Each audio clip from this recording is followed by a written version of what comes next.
Alhamdulillah, Alhamdulillahil qail, man kana yuridu harthal akhirah nazid lahu fi harthi, wa man kana yuridu harthad dunya nu'tihi minha, wa ma lahu fil akhirati min nasib.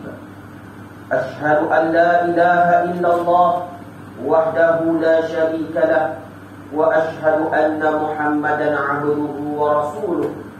Allahumma salli wa sallim ala sayyidina Muhammad wa ala alihi wa sahbihi ajma'in. Amma ba'du, faya ibadallah, usikum wa iyaya bittaqwallah, faqad fazal muttaqun. Qala Allah ta'ala fi kitabihil aziz, ya ayyuhalladzina amanu taqullaha haqqa tuqatih wa la tamutunna illa wa antum muslimun. Sidang jemaah yang dirahmati Allah Subhanahu wa ta'ala, Alhamdulillah, Alhamdulillah, pujian dan syukur kepada Allah Subhanahu wa ta'ala dengan pelbagai kurniaan dan anugerah yang tidak terhitung buat kita semua. Selawat dan salam ke atas Nabi Muhammad sallallahu alaihi wasallam, keluarga dan sahabat baginda sallallahu alaihi wasallam. Mudah-mudahan kita berjaya di dunia dan di akhirat bagi memastikan keselamatan diri, keluarga dan anggota masyarakat semasa pandemik ini. Saya menyeru kepada jemaah sekalian agar memastikan diri dan keluarga kita dilindungi dan berikhtiar dengan mengambil vaksin. Pada hari Jumaat yang mulia ini, khatib ingin menyampaikan khutbah yang bertajuk Akhirat Tempat yang Abadi. Sidang jemaah yang dirahmati Allah Subhanahu wa ta'ala, dunia adalah tempat persinggahan. Di dalam Al-Quran menceritakan bahawa dunia adalah tempat persinggahan bagi manusia, dan ia merupakan tempat untuk mengumpulkan amalan-amalan untuk dibawa ke akhirat kelak, iaitu tempat yang kekal selama-lamanya. Seperti mana Allah Subhanahu wa ta'ala berfirman di dalam surah Asy-Syura ayat 20, sebagaimana yang dibaca di awal khutbah tadi, yang bermaksud, barang siapa yang menghendaki keuntungan di akhirat, kami akan memberinya tambahan kepada keuntungan yang dikehendakinya. Dan sesiapa yang menghendaki, yakni dengan amal usahanya, kebaikan di dunia semata-mata sahaja, kami beri kepadanya dari kebaikan dunia itu, yakni sekadar yang kami tentukan sahaja, dan ia tidak akan beroleh sesuatu bahagian pun di akhirat kelak nanti. Muslimin yang dimuliakan Allah Subhanahu wa ta'ala, kita hidup sekarang di zaman dunia yang begitu menggodakan. Dengan adanya fitnah akhir zaman tersebut, kerosakan dan kemaksiatan begitu mudah untuk dilihat dan dikerjakan. Sekarang semuanya tersedia dan terhidang di depan mata dan di hujung jari. Sekarang semuanya boleh dibuat melalui online atau pelbagai aplikasi di internet seperti Facebook, Twitter, TikTok, Instagram dan banyak lagi aplikasi-aplikasi yang lain. Aplikasi tersebut jika disalahgunakan akan terdedah kepada maksiat. Ia begitu mudah sekali hendak menempat tempat maksiat hanya melalui handphone sahaja dengan pelbagai pilihan. Na'udzubillahi min dzalik, yakni kami berlindung dari Allah dari perkara yang buruk tersebut. Sidang jemaah sekalian yang dirahmati Allah Subhanahu wa ta'ala, maka sudah waktunya kita berhenti sejenak merenungkan kehidupan ini. Dari mana kita datang, di mana kita sekarang, dan ke mana matlamat akhir kehidupan kita ini.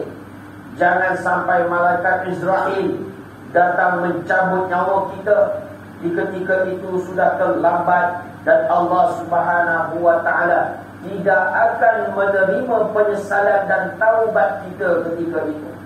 Muslimin yang dimuliakan Allah Subhanahu wa taala, kita perlu sedar bahawa kewajipan setiap muslim adalah sentiasa menjaga adab-adab terhadap dirinya, seperti taubat, muraqabah, yakni merasakan kehadiran Allah Subhanahu wa taala, bermuhasabah diri, yakni menghisab diri, dan mujahadah, iaitu melawan hasutan nafsu yang ada dalam diri masing-masing. Seperti mana firman Allah Subhanahu wa taala dalam surah Al-Insyiqaq ayat ke-9, A'udzu billahi minasy syaithanir rajim. Ya ayyuhal insanu innaka kadihun ila rabbika kadhan mulaqi. Bermaksud, wahai manusia, sesungguhnya kamu telah bekerja dengan sungguh-sungguh menuju Tuhanmu, maka pasti kamu akan menemuinya. Muslimin yang dikasihi Allah Subhanahu wa taala, di ketika orang didatangi penyakit lupa, dia akan lupa mengenai siapa dirinya, apa tujuannya dia menciptakan. Kesannya akan melahirkan sifat malas dan bosan. Malas untuk belajar ilmu agama Allah Subhanahu wa taala, malas untuk berjemaah ke masjid, malas untuk berzikir kepada Allah Subhanahu wa taala, bahkan malas untuk melaksanakan amalan sunnah, serta malas untuk menyeru kepada kebaikan dan mencegah kepada kemungkaran, dan malas dalam melaksanakan cara kehidupan Islam yang sebenar. Hatinya sudah dilupakan dan disibukkan dengan keinginannya kepada dunia semata-mata. Bagaimana cara untuk mengeluarkan mereka daripada sifat lupa dan malas ini? Alhamdulillah, bersyukur pada Allah Subhanahu wa taala. Kecanggihan teknologi boleh membantu dengan mengeluarkan bahan-bahan ceramah, motivasi, seperti mana di aplikasi YouTube dan media sosial yang lain oleh penceramah-penceramah pilihan. Edaran risalah menarik, serta santuni mereka dengan kasih sayang, sembang-sembang santai isu-isu agama di TV dan radio, mendekati ahli masyarakat yang tidak ke masjid, yang malas untuk hadir ke masjid, dan yang tidak suka ibadah, dengan mempelbagaikan pendekatan dakwah terhadap mereka itu. Muslimin yang dikasihi Allah Subhanahu wa taala, kita hendaklah sentiasa mendekatkan diri dengan sokongan, bimbingan dan nasihat agama Allah Subhanahu wa taala, agar jiwa kita tidak terus terbiar dan dipinggirkan.